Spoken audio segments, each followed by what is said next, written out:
Oh, hello. Good morning. Good morning. Good morning.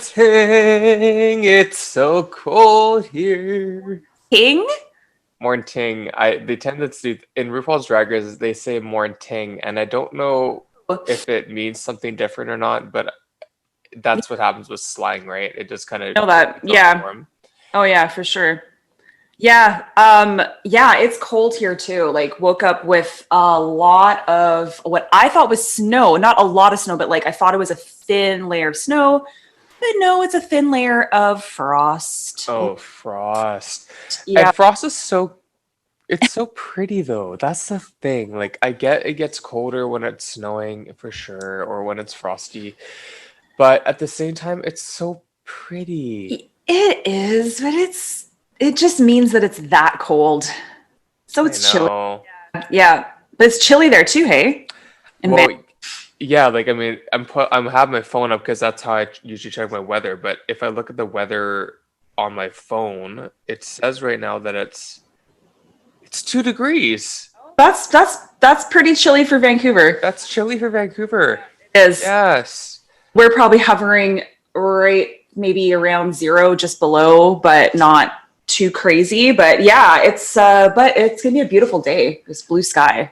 Oh yeah, for sure. Yeah. That's definitely a beautiful day, and it's when it's chillier, it's usually less rainy, right? That's usually how it goes. So, Yeah, for you guys. is it not the same in Vernon? You don't get rain, like never. Rarely. We've talked about look at your eyes. I love it. Yeah. Yeah, we don't get rain. Oh goodness. But yeah, so it's been a hot minute since we've seen each other. I know we've seen each other a lot this week. I'm surprised we're not sick of each other yet. It's just a testament how close our family bond is.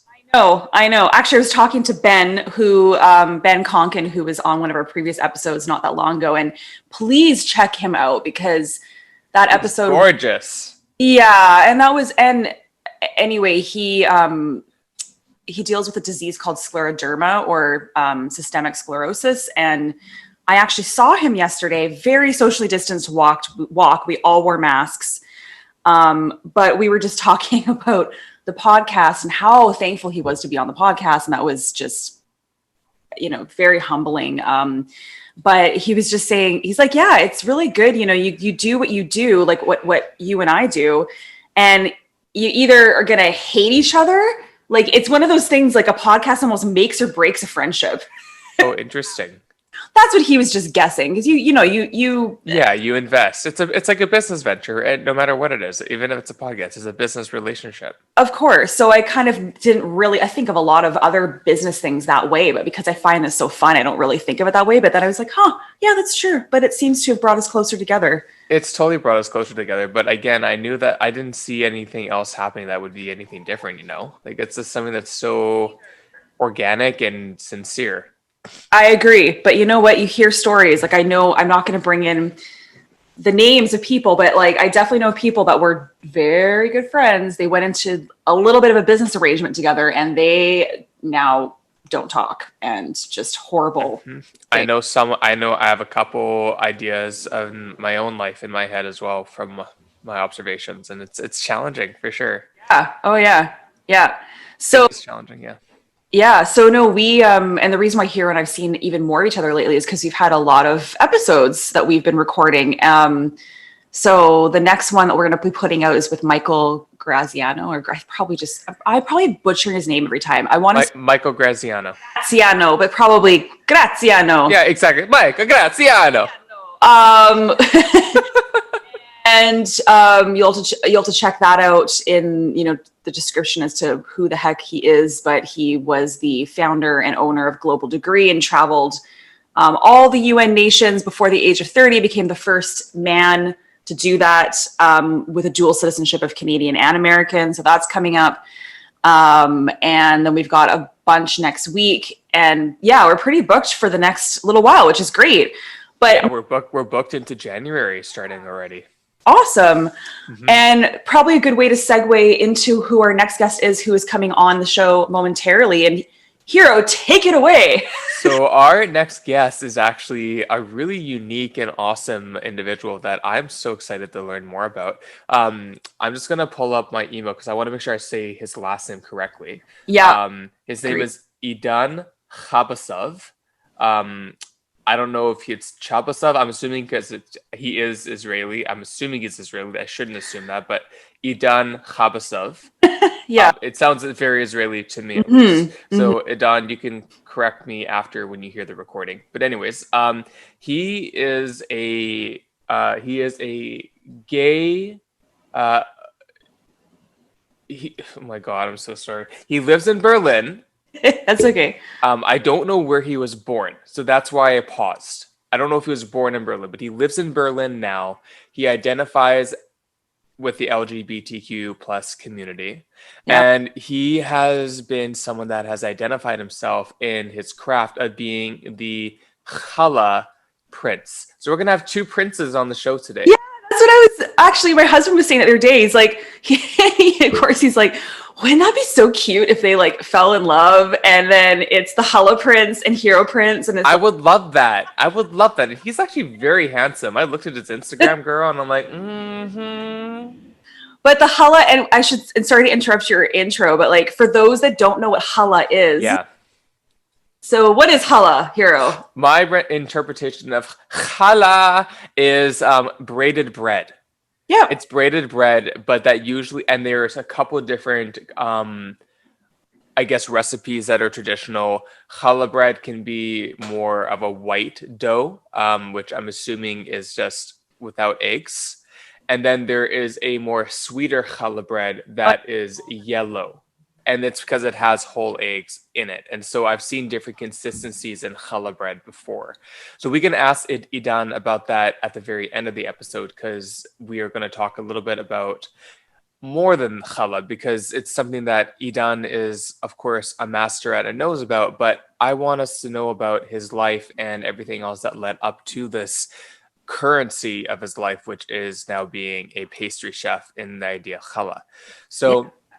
So when I've looked at his Instagram, it seems like he's got a very rich background and history of things that I don't really know much about, but I want to know more about, being queer in Europe and being a part of the Jewish community and being in these different crossbreeds of culture, Mm-hmm. sexuality, lifestyle, and ethics. And then again, because it's so current, like with COVID, like what is happening in that part of the world and what are people doing over there that maybe is similar or different to being in Vancouver. Um, so Or yeah, yeah. yeah. So I think we're going to be seeing a lot of interesting kinds of conversation topics that will come up in this discussion with the thread of mental health, sexuality, and there he comes. And here he is. Hello. Still Connecting to connecting. audio. Yeah. Hi. Hello. Connecting.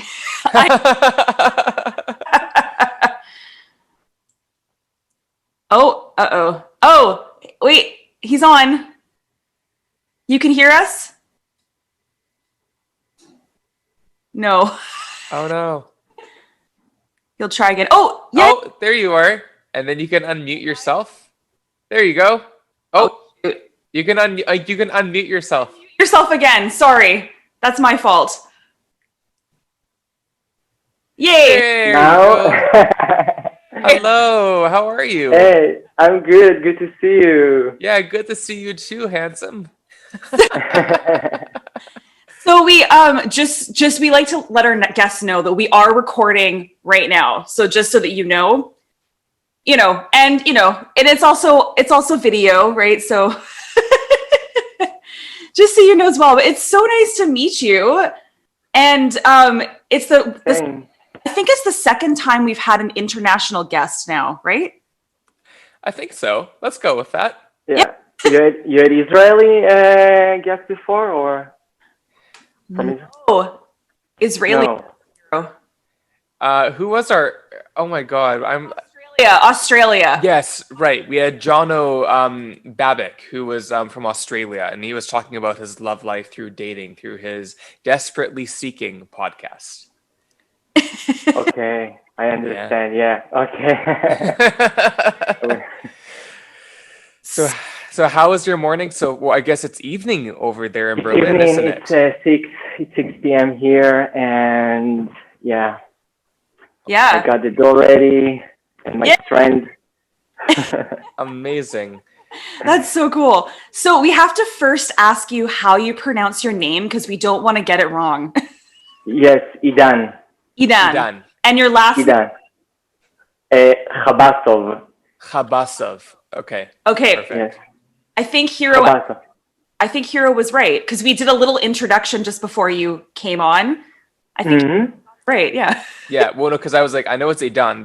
That's very obvious to me, and I would assuming the Israeli. I mean, without having us have much dialogue, I'm like, and so the Chabasov, right? Like, Yeah. yeah, cha. So, Like challah.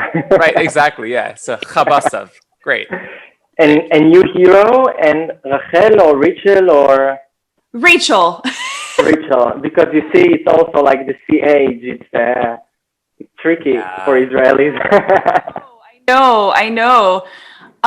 Yeah, so the only thing I'm gonna say, because Idan, you're crackling, your sound is crackling a little bit.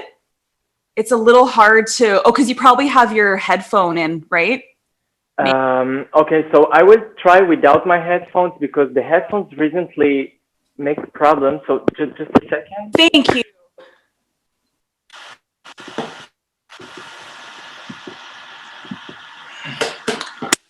How does it sound now? That sounds incredible. Way better. Way better. Way better? Yes. Way better. Okay. Perfect. Good to know. I need to change my boss. I pay for them so much. Oh my God. Oh no, that's the worst. That's okay. False advertisement. Yes. And I think we're I thought you talk about your voice again, so I thought, oh no, what I'm No, gonna do. no, your voice is crystal clear. It's beautiful. agreed. Yes. Amazing. Love it. Love it. So yeah, so we well first of all, we didn't know that you are Israeli. So so how long have you been in Berlin? Live in Berlin for 7 years already. In January, actually, it's gonna be 7 years. And yeah, I thought this journey gonna be so short, to be honest.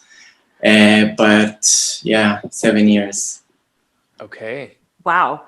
And yeah, that's long. That's long. And actually, I don't have any thought to come back to Israel, to go back there. I mean, especially not right now.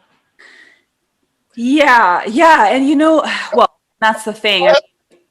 Obviously we want to talk about what you do with your hands and how creative you are, but just because you seem to have a very interesting background. And like you said, from Israel. But so with that being said, how has COVID been with COVID in Berlin? How have you been? Well, I mean, COVID time for me, actually, it was a great opportunity to develop myself and discover myself, I would say, even. And I can tell I never really felt the COVID here. I mean, the lockdown, it's not really lockdown.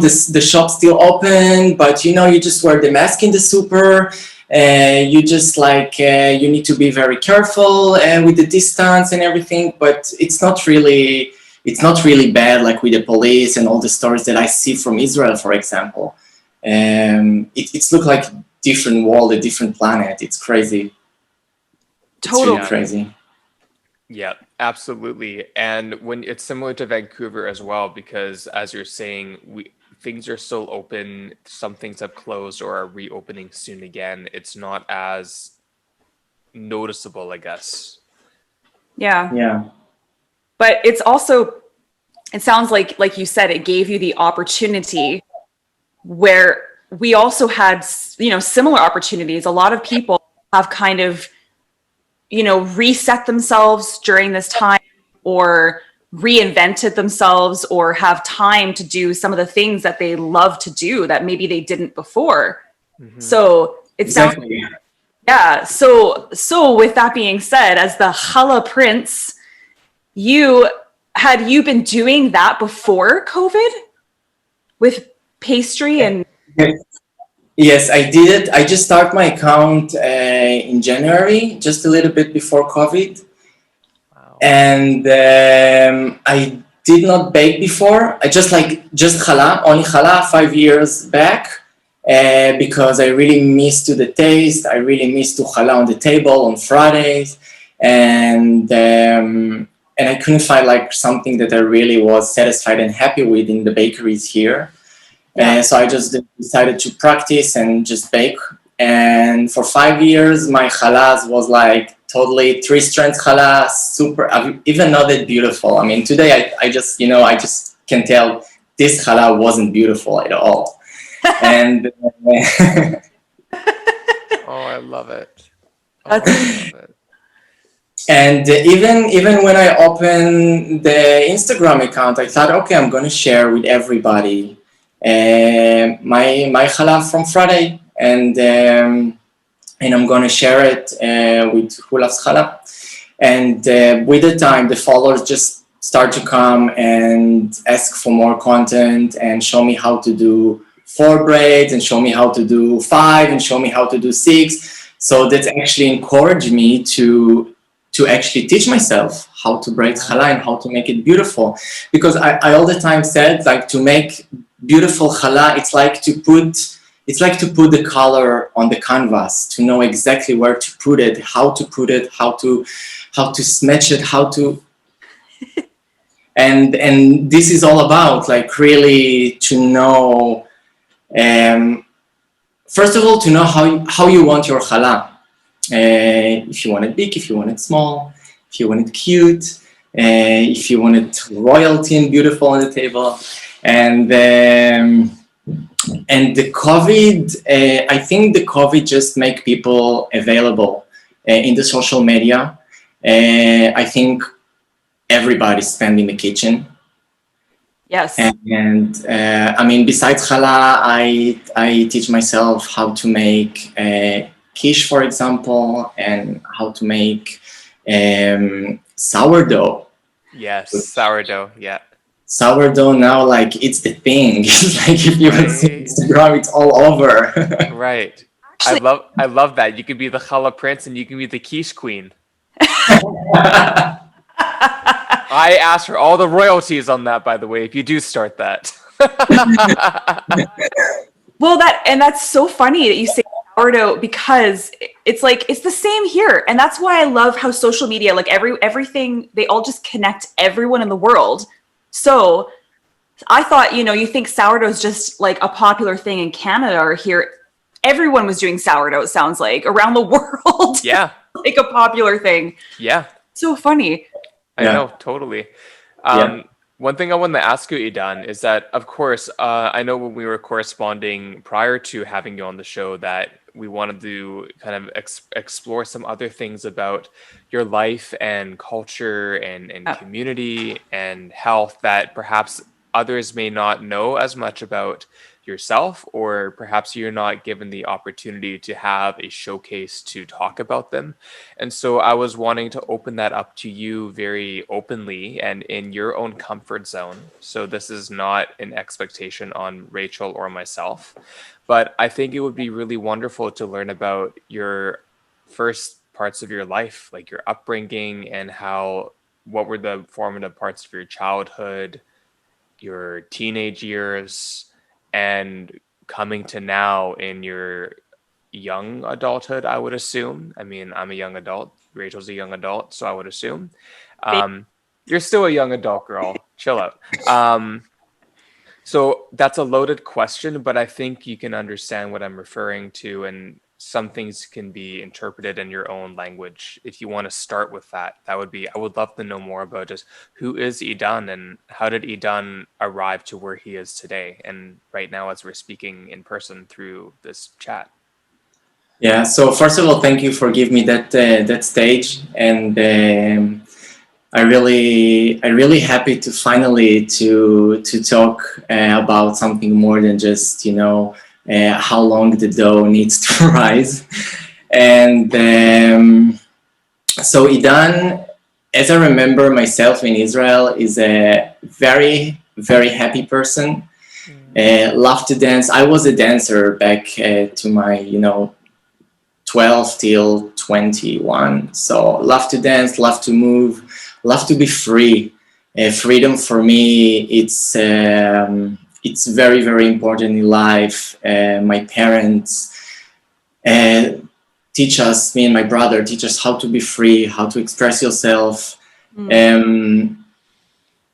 I grew not really next, but not far from the beach. So my evening was like to go to the beach, to swim, to see the sunset, and like to run and play.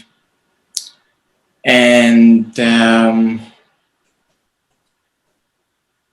I feel something change a bit since I'm here in Berlin, but we can talk about it later. And excuse me. Oh no, I just said yes. Yes, yeah. It's a bit changed, but I very honest. Always, even as a kid, kid they are anyway so honest all the time. So you can exaggerate that, and always say what he's feel and his thought. And I think this is something also that represents me today in these days. Yeah, if you want to be more specific, so please. Yeah, well, first of all, I really appreciate you sharing that, and I actually am really appreciative of that because I actually resonate with a lot of that in my own self as a person. I think Rachel can agree with that, knowing me very well. A lot of similarities between you and I. But in terms of the honesty and freedom of speech and being really open, maybe vulnerable, I'm not sure that doesn't necessarily mean honesty is vulnerability, but I'm getting an inkling that you're quite a vulnerable and humble individual. And when you were going through your development and your childhood or adolescence, could you pinpoint some parts that really reflected that really where there were points of honesty and vulnerability that were for you to be really true to yourself and how you might have communicated that to those around you that really were important to you? Yes, absolutely. I can tell you without even blink, like that was my sexuality. Through my sexuality, I think I learned a lot about myself. And in sexuality, people thinking immediately about sex and about go to make sex with people, but sexuality, it's way more complex than what we just thinking to ourselves. And I think that about the fact that I'm gay, I always knew that. I always knew that something is different. I couldn't really translate that to sex, to feel satisfied in the sex sense, but I felt something is different. I felt I'm not really like everybody, like all the guys that talking about girls and running after girls. If we're talking about when I was like really young, like 5-6 years old, running after girls, and I wasn't into that at all. For me, that was really nice to have a girl next to me and just talk with her, just like something more spiritual, something more connect to the heart. Yes. Then yeah, just connect to the heart, then connect to the dick. It's like it's like this polarity. And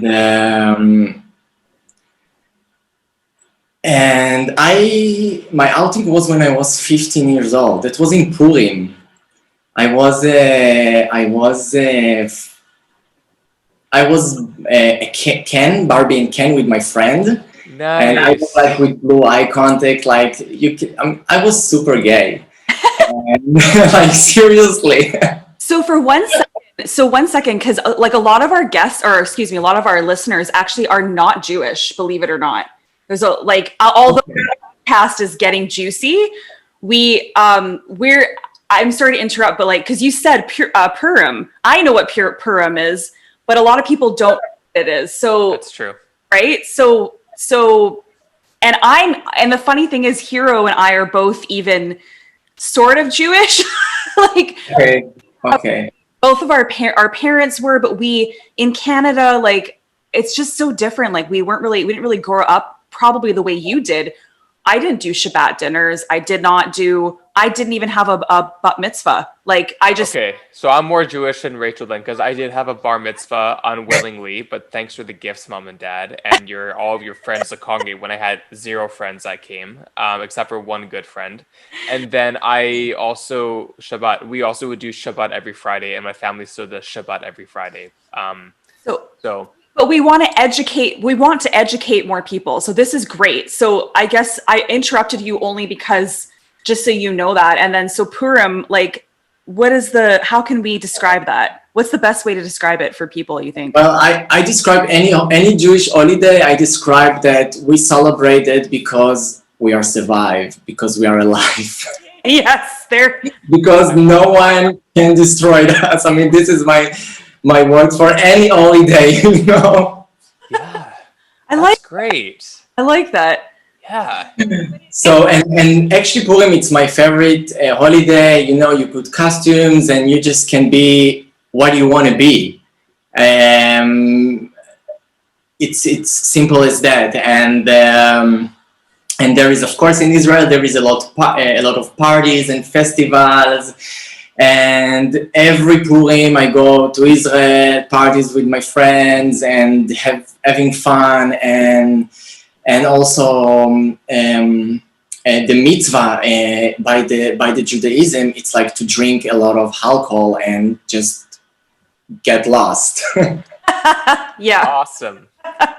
So I'm sorry I interrupted you, but I just wanted to, just so people understand. And then, so sorry, you said you would go to the Purim parties and you were dressed Barbie and Ken, and Exactly. I was. It was like in the high school, and I was Barbie and Ken with my friend. And then after the festival in the school, we back to my place, to my parents' place, and I just saw my mom crying, and she discovered something about me, and she just like took me to the room and asked me that she heard that I like guys, if that's true. And I said, no, I deny that.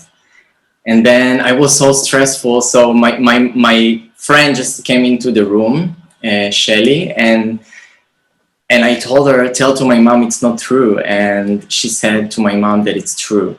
And I was so shocked. I was like sitting there. I couldn't believe, that was like a moment that you're just thinking that it's a dream. You really can't believe that it's really happened, because it's something so big. It's the biggest lie in your heart. Mm-hmm. And suddenly it's not a lie anymore. Mm-hmm. Suddenly it's become the truth. And I think in that moment, I just learned what is it to feel relieved. And what is it to be yourself?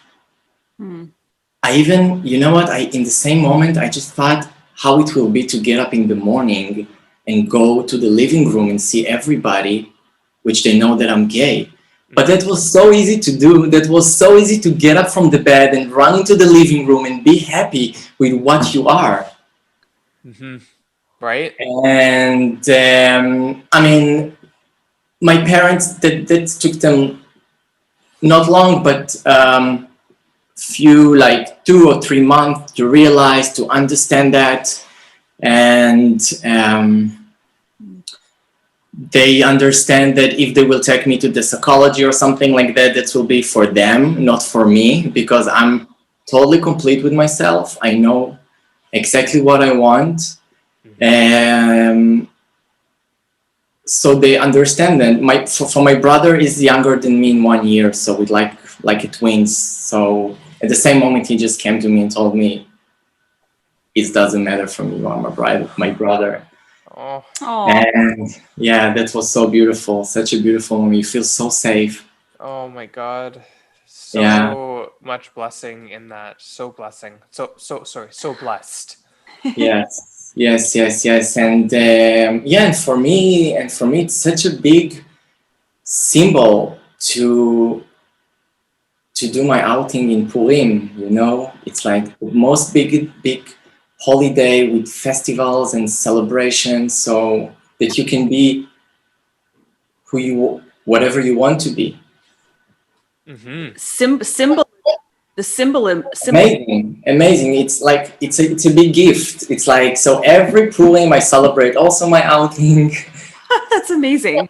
Yeah, that's Awesome. amazing. I love It's it really so amazing. much. I love that. And, as a gay man myself, and very out and proud and not and completely comfortable with that part of myself, I think it's important for us to support each other no matter where along the path that we are, and being able to really be heard, felt, seen, loved, and accepted. And for everybody, every human, doesn't matter who they are, but especially if there is some form of um, visually apparent or non-visually apparent stigma or marginalization or sub community, that is, you would have to actually have a conversation with the person to know that they're living or dealing with something that doesn't seem mainstream or ordinary or conventional. These are perfect examples of us as human beings knowing that we're not that far apart, and that we have complete support of another no matter how far away we might be in the world. Oh yeah, yeah. Yeah, It's so. definitely. Everyone just like, I always said, like everyone want to love and be loved in return, and this is the bottom line. This is what we want in this life, and just be happy. Hmm. It doesn't matter what you like. If you like, if you like pizza or you like meat or you like whatever. Mm-mm. I think we just have to always remember to have compassion. In yoga, ethics and philosophy, the core root of anything before we start is nonviolence or ahimsa, as a social practice. And that's something that I constantly have to work on myself and then with others, especially. But it comes back to what you were just saying about honesty, acceptance, and vulnerability. Yeah. And I was wondering actually, I wonder what the difference is. I mean, coming out in Israel, like, I mean, with your family, it sounds like, you had a fairly positive experience, which is like a blessing for sure. But with your community, how was it in Israel coming out? Like, is it, because I don't even know, excuse me, to Israel once many years ago, but I'm just not quite sure, how accepting, I guess. Hmm. Yeah, so I was actually very lucky, and very lucky with the timing that I just came out. And that was exactly when in Tel Aviv all the big clubs start to open, all the best DJ that very known until today. Um, and I was like, I was like with my friend Shelly, the same friend, go out 16 years old, going to the club. And that was a time that no one checked how old are you, and just let to everybody open and get into the club. And so I was super lucky, very, very lucky with that. Meet amazing people from the community, gay friendly, everybody. I lived in Hulon. It's a small city next to Tel Aviv, 10 minutes Yep. from Tel Aviv. Yep. That was very easy for me. Just take a cab, take a ride to Israel, to Tel Aviv, clubbing, go back home, and also that it's like I always said, you know yourself, you get know yourself through others all the time. So Mm. so in that time when I was teenager, get connected with so many people that helps me to connect to myself Hmm. and know myself better and know what I want and discover many many ways of possibilities, and hear other stories. That was beautiful, and from part of the people I still connect until today. We're still friends, and for many years. Wow. Amazing. Excuse me. And it just goes to show though how stories are universal. As I kind of mentioned, that stories are universal, and even if we might have an idea or a preconceived notion of what it might have been for somebody somewhere else so far away, that's not necessarily the case at all. And it hopefully gives hope and insight for those that do live in different parts of the world, that no matter how progressive or conservative certain places may be based on culture, religion, whatever, politics, that it's a case by case basis, and it's not just a blanket statement of if you are this and this is automatically going to be your destiny and the result that will come from you being true to who you are. Yeah. And you know what? I also think that, living in Canada or just, I guess, living anywhere other than Israel or close to Israel, the news that we get, the way that Israel is portrayed or that any country is portrayed in the media is not necessarily the truth. So we need to talk to people that actually, have the experience instead of trusting what we're seeing on media. And I know that would open a whole conversation because media has just, been at the forefront of so much fear lately and all that kind of stuff. But it's just so important to have these kinds of conversations for sure. So yeah. So my question, I didn't really know that about Israel. That's great how open and how accepting you felt when you were there. And then I guess maybe the next question I would have is what made you want to move to Berlin? Or how did that whole transition happen? Or why Berlin? Why? The big question, why? Berlin was for me I thought I was a dancer and then I quit. I was a PR person, and then for 2 years, and then I quit from that as well. And then I studied animation and art in an art school in Tel Aviv for 4 years. And in my second year in the art school, I came to visit a friend here in Berlin, and I fell in love. This city, it's incredible. And the weather is not amazing, I have to say, but everything here, it's just incredible. You have so many opportunities and really good vibe, and you can choose. In Tel Aviv, you really feel sometimes so much stress, small city, a lot of people, and just a second, please. It's okay. There's a Perfect. cat So, icon as it was looking for your phone. It's a little kitty cat. Okay. yes. So I felt in Tel Aviv, when I lived in Tel Aviv, I felt really stressed all the time. And here you really can choose. You really can choose if you want to go relaxed, if you want to party and go wild and party until next week. And I really like it. And when I moved to Tel Aviv, I also to Berlin. I also discovered the meditation. I started to meditate. That was that was from a really hard depression that I had here in the winter time. And after 1 year, I lived here, and then I just started to feel depressed, and I thought, can't be. That can't be. It's like Idan, depression, and my friends as well was like, what's going on with you? And that's what happened when you don't get enough sun. Simple as that. Right. We live in an area where it's the same at this time of year.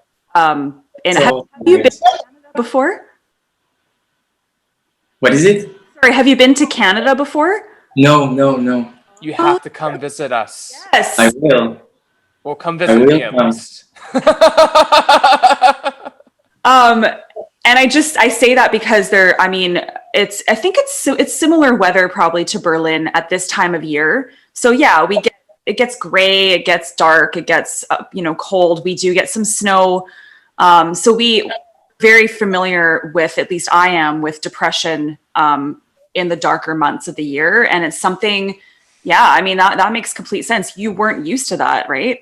Yeah, exactly. And it was like to get up in the morning and just start crying without any reason, just you don't understand. And it's scary, it's really scary. And then I just my husband in that time, not anymore, was also very, we can talk about it later, was worried very much and want to take me to the psychology and check what's going on and want to give me some medicine and I really not a person of psychologists and stuff like that. I mean, I really believe that you got the power to change, to make the change inside of yourself. So I just start to meditate. I just start to meditate here in OSHO studio, OSHO meditation. And I start to do dynamic meditation every morning for 21 days. And that changed my life. And I decided that I want to share it. So I went through a program for 1 year to be a facilitator of meditation, OSHO meditation. Wow. And I shared it for 2 years here in the studio.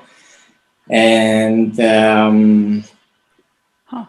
and since then, I think that was like I can split my life to really 2 different parts, like one before the meditation, one afterwards. Definitely.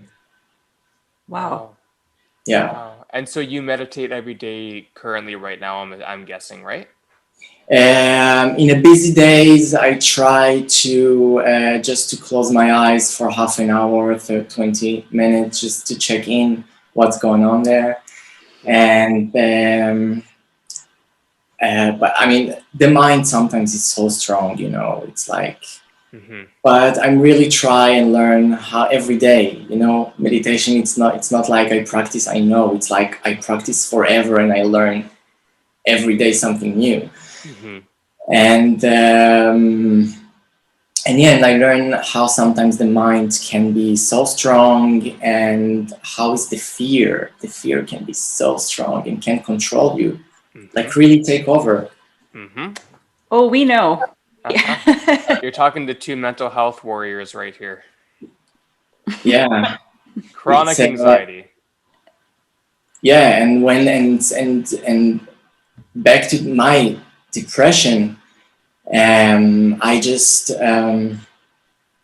understand what actually happened. It's like I'm in Berlin, huge city, alone, without my family, without the food, without the sun, without the sea, without so many things that I just left behind me. And they just become unfamiliar to me and so scary. And add to that all the chemicals, the vitamin D that I need from the sun. So if something like that will happen today, I guess I want to believe that I will know how to observe that and how to understand that, and maybe just let it be, not be afraid from that, not be stressed from that. Because this is energy, and this is energy in our body. Yes. And we need to understand that it can happen. I mean, that definitely can happen. Yeah. And that also that it's not anything that you did wrong. It's not, not anything that you should blame yourself for. I think people, especially people who are not familiar with depression, or they have never had it before, like you said, or anxiety. And a lot of people are having it now during COVID that have never had it before. It's so rampant right now. It's so prevalent. And I think the biggest thing is also just to not beat yourself up over it, because, it's not your fault. And that can be a huge barrier, I think, as soon as you can kind of get over that and get beyond yourself, get out of your own way. So to Yeah. And not to be afraid also to communicate that and say, I have a depression. I have anxiety. I have it. I have it, and I need a medicine. I need a treatment. I need something, because it's like, it's like flu. It's like anything else. You just need to take something and to take care of yourself. And I see around me like a lot of people that I just new people or people that I know that hide it from me or from the society, it's like, just say that, because when you say that, it's also half a way of your treatment, basically. Absolutely. And I think that still comes to where mental health still has a bit of a stigma to it, that it's embarrassing and that it means you're weak. Mm-hmm. It means you don't want to admit that you have, that you're not strong right now, but the strength comes in the vulnerability, the admitting, the reaching out, the communication, saying what your needs are so you feel supported, and giving the people the tools to support you if they don't know how to be an ally. Yep. No, absolutely. So, yeah, so you were, because I think I'm just curious to go back to this, only if you want to go back to this, but so I feel like when you came to Berlin, come with someone? No. Excuse me, again? Did you come with someone when you moved to Berlin? Or did you meet your husband I met my husband here, exactly. That was 2 years, 1 year together, and then 1 year married. And he was an amazing person. He still is an amazing person, but just something in the the gaps with the cultures, understanding, just wasn't there. And I even can tell he's the best one I ever had. So and the gaps also was in the sexuality, by the way. That sexuality, it's your way to express yourself in the end. Yes. And when you are stuck, when your sexuality is stuck, I can't imagine something worse than that, to be honest.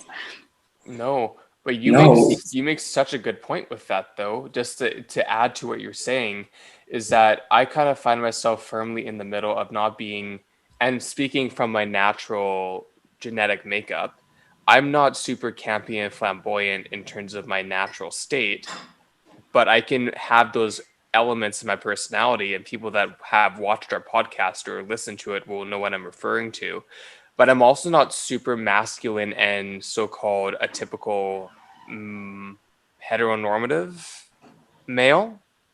So it's interesting when you're going on dates with guys, like when I've gone on dates with guys or tried to date people seriously, and to find the balance of I can express myself fully without them feeling uncomfortable that it's too out there, and vice versa, where it's not too much for me that it makes me feel like, okay, I love who you are, but I'm not drawn to that as a partnership or as a romantic like it adds a lot of depth for gay men that probably is very similar for heterosexual relationships, but I think it's maybe more spotlighted when you have the same gender and then attracted to the same gender in that way.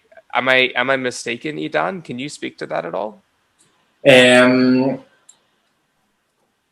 It's you're absolutely right. I mean, I also had my time here in Berlin when I'm like going to the gym 4 times a week, having nutritious and eating well, just to do something that it's like maybe it's not for me. Maybe it's not totally for me. It was for me. I could feel that, but maybe it's not was for me. That was only because I want to take off in the club the t-shirt and I want that everybody will look at me.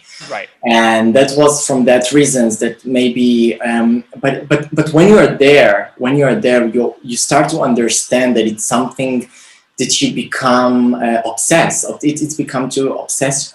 It's become obsessive, and I have to say, COVID helps me with that as well. By the way, the gym closed, you can't go to the gym, you bake, and you eat, and your abs gone. And that was scary as well, by the way. That was scary as well. Your body change, and you are like, okay, I'm not attractive anymore. But then wait, what is it to be attractive? Correct. Wait, like, okay, so in Instagram you see muscles, beautiful guys, but it's also kind of, I mean, it's not real. It's not realistic. It's not real. It's an illusion. It's an illusion of what our standard of beauty and sexuality it is to be men and women, just as human beings, as human bodies, I guess. And regardless of whatever identification the human identifies with, it's all fake. You know, Well- like I hate to say fake news, but it's all fake news. Yeah, and actually, and it's something we talked about this in one of our previous episodes. I think with Simone, we were talking Yeah. what it's like to even be yoga teachers or women, and when you're on social media, it's like you almost feel pressured to be sexy, to have like, you know, the pouty lips and the, you know, perfect airbrushed face, and it's still like that. And I can imagine. I mean, I feel like it's like that for both sexes, though. Honestly, That's my point. That's my point, though. With men, as gay men, as gay male yoga teachers, you want to be. I know. I love how Idan you talked about like having being the Ken doll. That whole Ken doll image is one of, I would say, three main yoga, I guess, yoga teaching or fitness teaching. Maybe archetypes is a good, archetypes. So you have that one. You've got the total hippy dippy, like new age spiritual bearded, like I'm a guru, like, you know, all that. And then you have the sassy, flamboyant, gay men. Sorry, there's construction across, so the crane's going across, hence my over highlight and overshadowing of my face. But there is tons of flamboyant gay men, but you'll notice most of those gay men are either very slender, trim, and slim, and naturally quite twinky, which is just who they are. And I can think of like Jonathan Van Ness from Queer Eye on Netflix is this one kind of mainstream example. You have people that are kind of like that personality, or Carson Kressley as well, who's another major actually trans icon in North America. I don't know if he's traveled across the globe. And then you have people that are those are the three. You have like the Ken doll, big, buff, whatever, like, but they're very attractive. Like you want to be them. They're the life of the party. Like you want to fuck them. You want to marry them. You want them to be your best friend. So those three are the things that I notice, at least. And then you've got everybody else, which I would say is kind of what I don't fit into. And I'm kind of just like in a sea of anonymity, but very clearly the everyday man that never gets spotlighted. You know, like there's these people that are so realistic and important in whether if it's making challah, if it's teaching yoga, if it's having a podcast, if it's, I don't know, being a grocery store clerk. It can be as simple as that. And we're just kind of left out. Yeah, and it's hard. And it's true. And it's hard to, okay. And then with that being said, then how do you market yourself? How do you get noticed? How do you, get exposure if you're not willing to play the game? If you're not willing to play that game, you want to be different. Different is almost being yourself is different. It is so. Yeah. And Idan, I feel like how do you feel? Because now it's like, you're not, I mean, you are very cute, but you're not showing, it's not about you now anymore. It's about what your bread, right? So exactly. It's about, it's both, I have to say, because, it's Challah Prince and, it's a brand. And, it's, I mean, every one of us is unique, and you just need to know what you want. What do you want in your life? What is your goal? Sometimes it's really hard to feel that, but this is why I recommend to meditate to everybody. Then you just go inside and all the answers there. And then you just need to find something that you love, and then you just need to communicate that. You just need to do that. I mean, especially in the COVID time, I always said you have two options, or get to depression and say, oh my God, there is a COVID, it's so hard, I can't do it, oh my God, or just take it as as an opportunity for you to grow. And so this is actually, when the COVID started, I realized that this is an opportunity for me to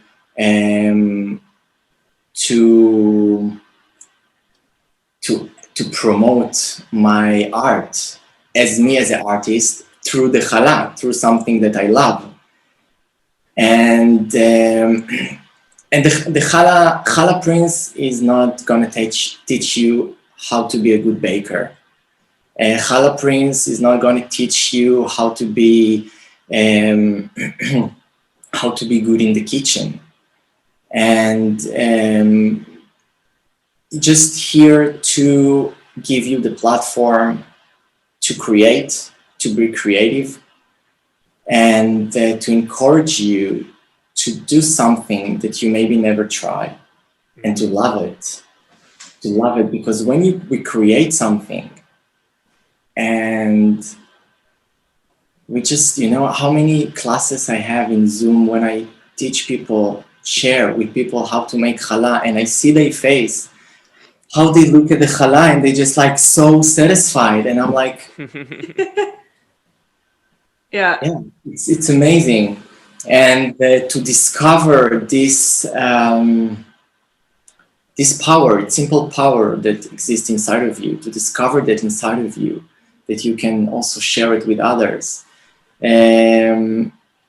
Yes, it's a big thing, and it's not that I'm saying that there is something bad in people that working too much on their muscles, or they are spending too much in the gym.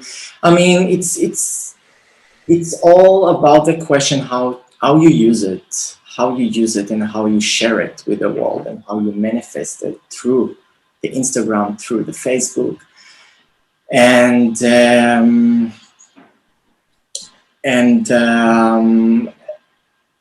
what is it to be influencer? By the way, this is something also that I'm all the time asking myself. You influencer because you're what? Because you have a chest like my mom? I don't know. Like, because you're what? This is a big question, because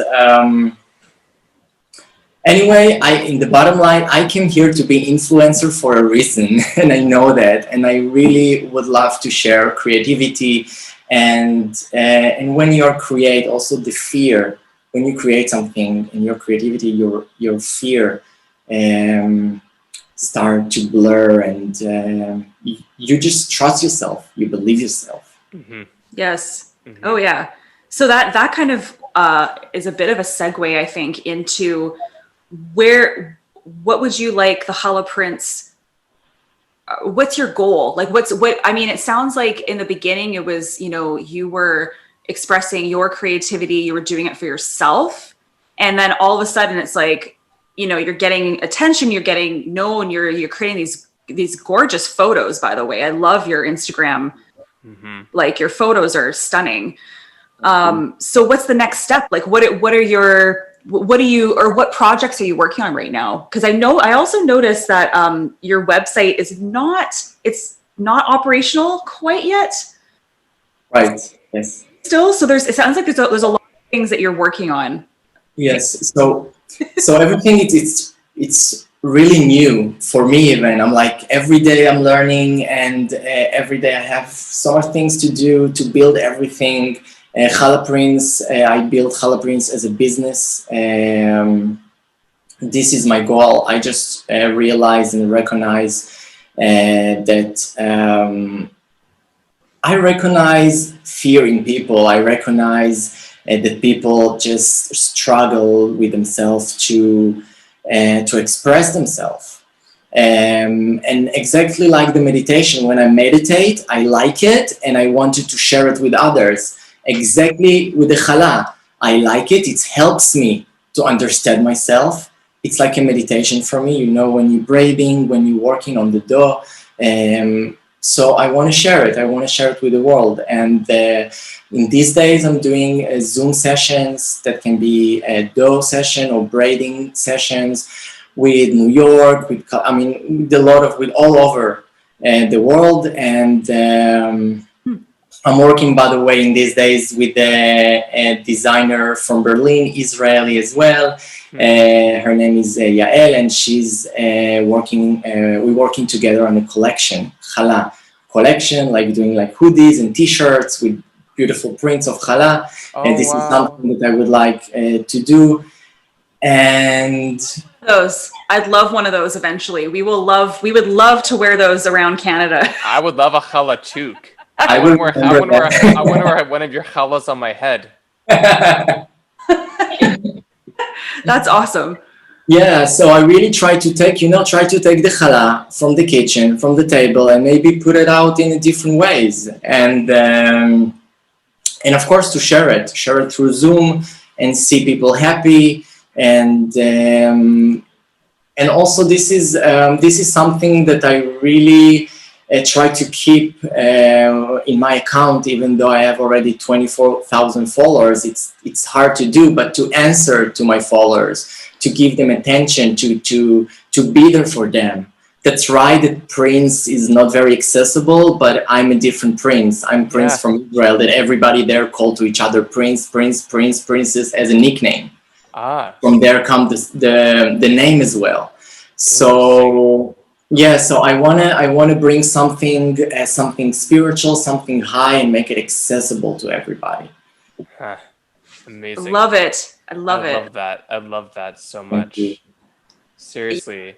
I mean, like, it's been so we're not quite wrapping, but getting to that point of wrapping our time together. And I'm just really curious to know if you have any insights or any words of advice for those that might be I mean, I don't know how old you are, so I mean, like, are you 35? Okay, no way. I thought you were like 10 years younger. I thought you were closer to my age, actually. So I have a lot to look forward to if my genetic code is going to hold up to yours, just saying. But what I wanted to ask you is that you did mention about your past marriage, and you don't have to speak to more of it than what you just did. But do you have a partner right now in life? Are you dating people in life right now? Are you practicing to be just by yourself and being with yourself? What are you insinuating? What are you trying to ask? I'm just kidding. I'm single. Yes, I'm single, and I would like to create intimacy in my life. I don't know if to call it a relationship, but intimacy. That's something that I miss. I want. I will say yes to intimacy right now in my life. Relationship is something bigger. I mean, the title, it's a bit heavy right now. I mean, it's I really feel I'm in a relationship with my challah, so I really feel like I need to give my challah all my attention, and because I wanted this success, so I need to put myself there 100%. Well said. And Rachel and I we're curious. You said that you had your strands ready, right? You have strands to give us a little idea of what that looks like. Like, if you were to make love to your challah, like the best love you could ever give a human, what would that look like with your challah right now if you were to show us? So I'm going to show you my 7 strands challah. Yay! Challah, challah, challah. Challah, challah, challah, 7 strands. Also 7, it's the number of the ingredients in the challah. 7 strands. It's very spiritual. Love it. Yes. 7 chakras as well. Well, 8 chakras, but 7. Yeah. Is 7 a lucky number in Judaism, or is it a? Yes, I know it is. I'm not sure where, but ask Google, I would say. Oh, Sometimes I get messages that I just ask Google. I never learned baking, so sometimes there is a question that I don't know. I just don't know, so I ask Google. He knows everything. Yes. I love how honest that is. Yeah. That's fantastic. So this is my strands, Oh wow. and they got the reason already, as you see. They got really fat and big, but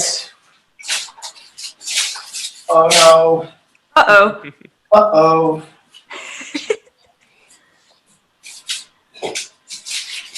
I won't tell you what they look like to me, but Let's see what's going on here. oh, Oh yeah, there you go. You got it. That will be good, no worries. So everyone who is this podcast, you'll have to listen to it and watch it on YouTube, or just watch it on YouTube, because you're now getting a very visual tutorial here on. Well, it's not gonna be so beautiful like it should be because it was reason too long and it's get overproofed, but Okay. That's okay. It looks gorgeous to me. I don't even know how to make dough, so this is amazing. so we split it to 4 and 3. Okay. We take the 2 strands from inside, take the first one and just put it under and move it to the other side. Okay. That way. And then we just do the same here. Take these 2 up, take the first here and put it under and move it to the other side. And then the same, the 2.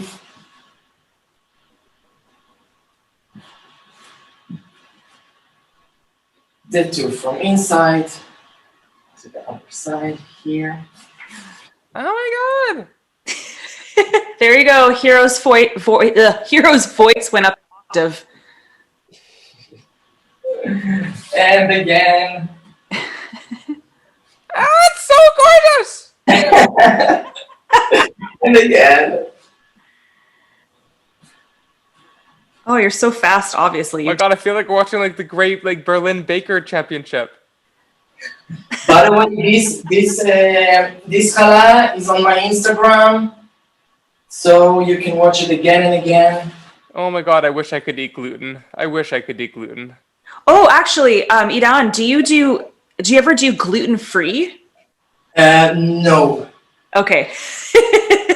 But I have the same answer. Just go to Google, take the first recipe, and just make the braiding. It will be challah gluten-free. Sounds good. And to last, we can Oh, look at those little babies. pinch it Oh here as my well. god. Like this. Oh my god, look at that! Wow. Wow. Fabulous! Oh my god. Gorgeous. Ah! Now, It's like a delicious rib cage. I just want to dive right into it. Dive into the heart. we should do like, maybe, I wonder if there's a Guinness Book of World Records of like the fastest braiding of challah. Like, in the bakeries in Israel, sometimes you can watch them. They like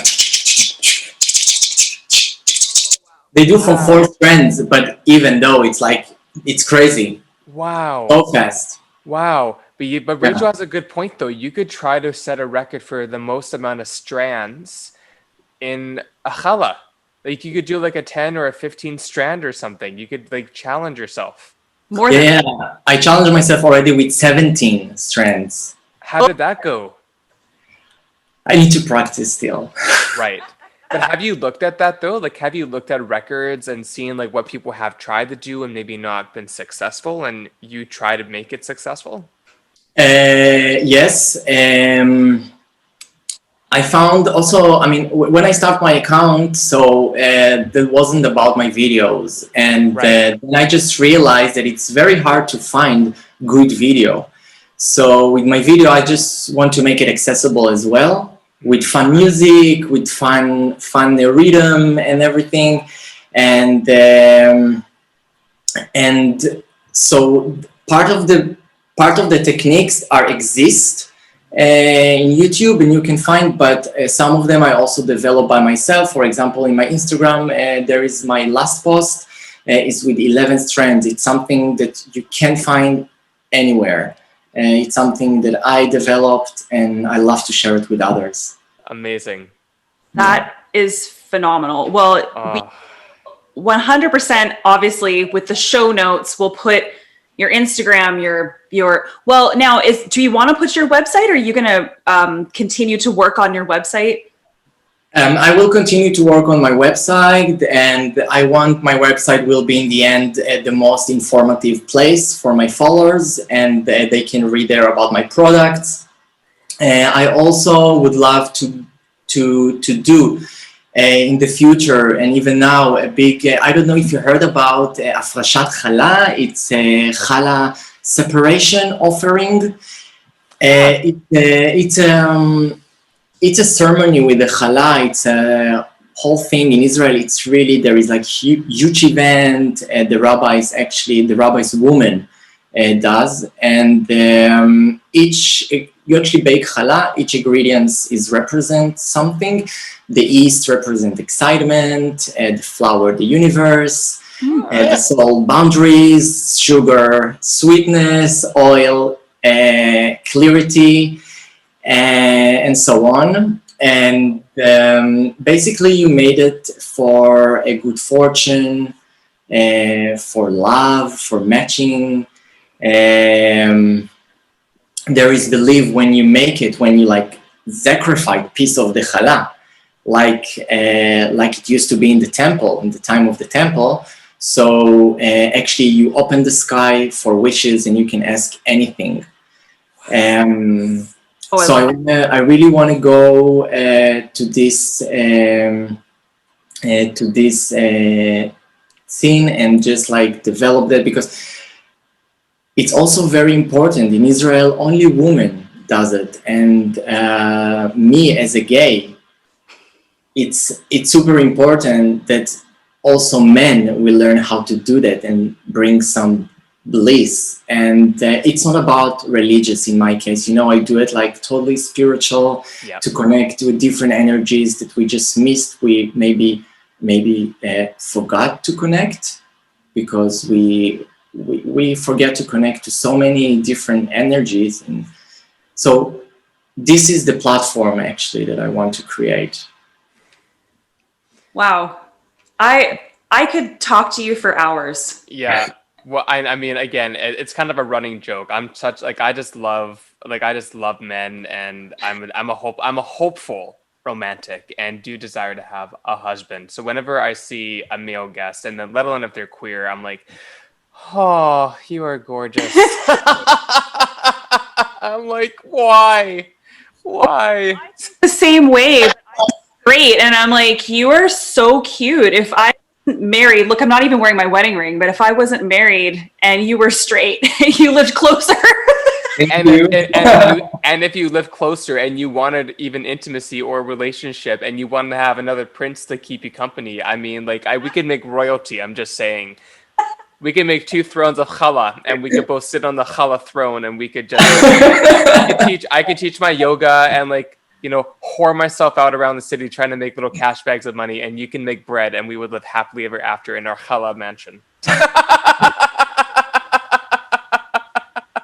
It is too funny that Hiiro's last name is actually Prince. That is actually my last name. That's my dad's last name, is Prince. Yeah. Is what again, please? Well, because again, Hiiro Prince seems like a stage name, but that Hiiro I legally changed my name to. But Prince is actually my birth last name. That's my dad's last name. So you are from the family. You are from the royalty family. I guess so. I don't know. It's a lot to live up to, let alone my first name. But I think I do. I really do think I do. I mean, Rachel can weigh in on that, but anyway, it's not about me. But what I wanted to ask you as a fun question, and perhaps you've already experimented with this, if you could customize your own flavor, topping, custom challah bread, what would you put in it? What would it look like? What flavors or components would it have, and why? Wow. What a question, because I really try to keep it all the time so classic, just sesame, just so that's I think it has to be sweet because I love sweet so much. And it also must be with something with vanilla maybe because I love vanilla so Oh my so God, much. we have so much in common. Go on. I'm addicted to vanilla. Mhm. That can be just vanilla ice cream with challah. Oh my God, yes. That sounds delicious. Hey, actually, Challah-gasm right there. That's a challah-gasm right there.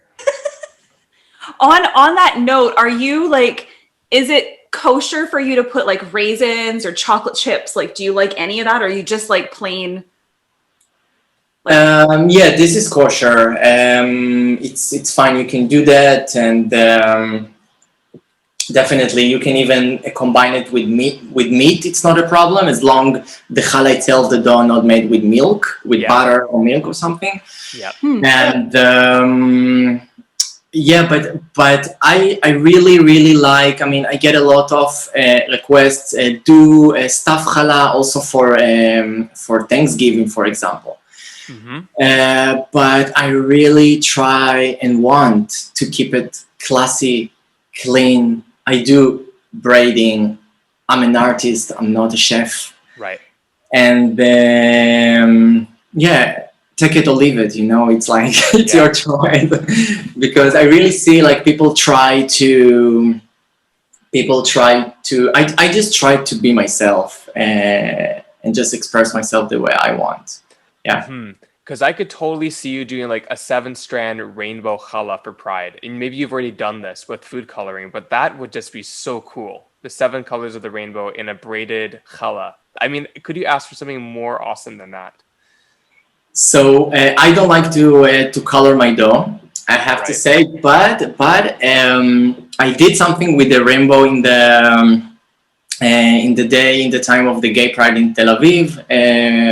This year, so I made challah. I took a thread and I just like stitched the challah with the color with 7 colors of thread. Wow. That comes also. There is a post, of course, in my Instagram. You can check it. It was around the summer. Yes. And cool. And that was also come from the idea to try to fix your challah. You usually stitch something because you want to fix it, because you want it to be different. And that was also part of my journey with my challah. It came out from the oven, and then I just didn't like it. It's cracked. It looked different, and so was also from the place to learn to love your challah. Just love what you bake, love what you made. Love it. And I also put some very nice. It was also the Father Day in the same day, so I put some very nice text to my father there. I found it. Yes. Oh wow! You can see that who's watching. Look at the Challah Prince's Instagram, and you can see that there are gorgeous stitches in the challah. That's amazing. Wow, that's amazing. Oh, I love that. Oh, thank you. And actually, I have another idea for the next summer. To do something with color, just not to color the dough. Please don't color the dough. Yeah. So I have some idea. Also, it's collaboration with someone. It's still in the question mark, so I will leave it as enigma. Ooh. I love that. Well, again, like I mean, we could talk to you forever, and I think we all want to talk. Clearly, it's a very natural flow of conversation. We would love to have you on in the future again if you want to talk about absolutely anything pertaining to the evolution of the Challah Prince, or to anything you talked about, or maybe want to continue or haven't had a chance to express to Rachel and myself so far today. But last but not least, what do you want to leave for our viewers, our listeners? Words of wisdom from professional life or personal life, or even what would you say to your former self if you were speaking to him right now? Wow. Spend as much as you can in the beach and front of the sun, because you're gonna live in Germany one day. But no, seriously, I just don't be afraid. You're gonna be a prince. I love that. Oh, oh, that hits me so hard. I love that. Oh yeah. Oh, well, thank you so much. Stay safe and healthy, and let us know if there's anything that Rachel and myself can do to support you further, to help you, help us, whatever is there. And I personally would love to have you back on our show Oh, 100%. in the I new. will be so happy to be back. Okay. Yes. No doubt. Okay. This was amazing. We really appreciate, and I love how it worked out so well with you being 9 hours ahead. So thank you for your time, and all the best. Stay smiling in the dark months. Yes. Thank you so much for creating this space, and it's really highly appreciated. Oh, good. Thank you. Good. It's the least that we can do. Thank you for providing us your courage, your vulnerability, and it's so refreshing for me to meet someone that's like-minded and to feel like I'm not really that as alone as I might think I am. So thank you for bringing that to my day and to my life in Canada as well. And to others, yes. Yes. All the best. Happy Hanukkah. Happy Hanukkah! Yeah. And yeah, we'll talk to you soon. We'll Yes. email you for sure after this to send. Definitely. Yes. Definitely. Okay. Take care. Take care. Bye. Bye. Bye bye. Bye.